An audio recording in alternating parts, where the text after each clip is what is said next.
You know, I love Starbucks, you know. People are driving me crazy, أخي. Starbucks.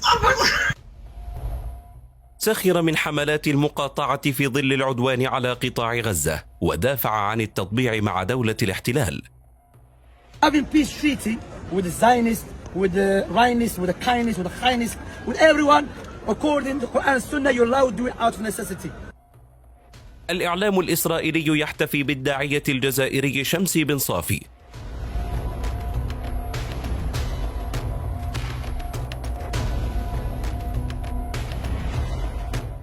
شمسي بن صافي بحسب صحيفة تايمز أوف إسرائيل هو خير مثال لطائفة المداخلة التي تساعد على تأمين القيم العلمانية الغربية في العالم الإسلامي وتساهم بطريقة غير مباشرة في تعزيز أمن إسرائيل عبر الولاء المطلق للطبقة الحاكمة، فلا تعارضها حتى لو تعلق الأمر بالتقارب مع دولة الاحتلال. تؤمن هذه الطائفة بجواز تطبيع العلاقات بين الحكومة الإسلامية وإسرائيل، ولا تؤمن بمقاطعة البضائع والخدمات الإسرائيلية. طاعتهم للحكومات مطلقة حتى تلك المؤيدة لإسرائيل بشكل واضح مثل الإمارات والأردن ومصر والمغرب والسودان.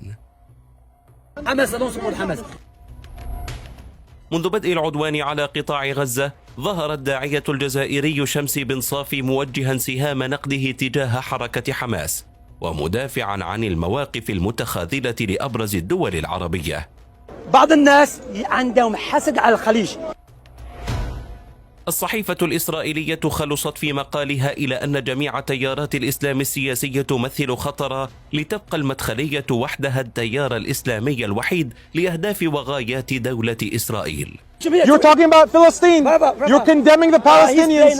He's playing around. So you occupied the Muslims with politics. This is correct. You know what people say about me? This is absolutely correct. People say about me, Shamsi don't like to talk about politics.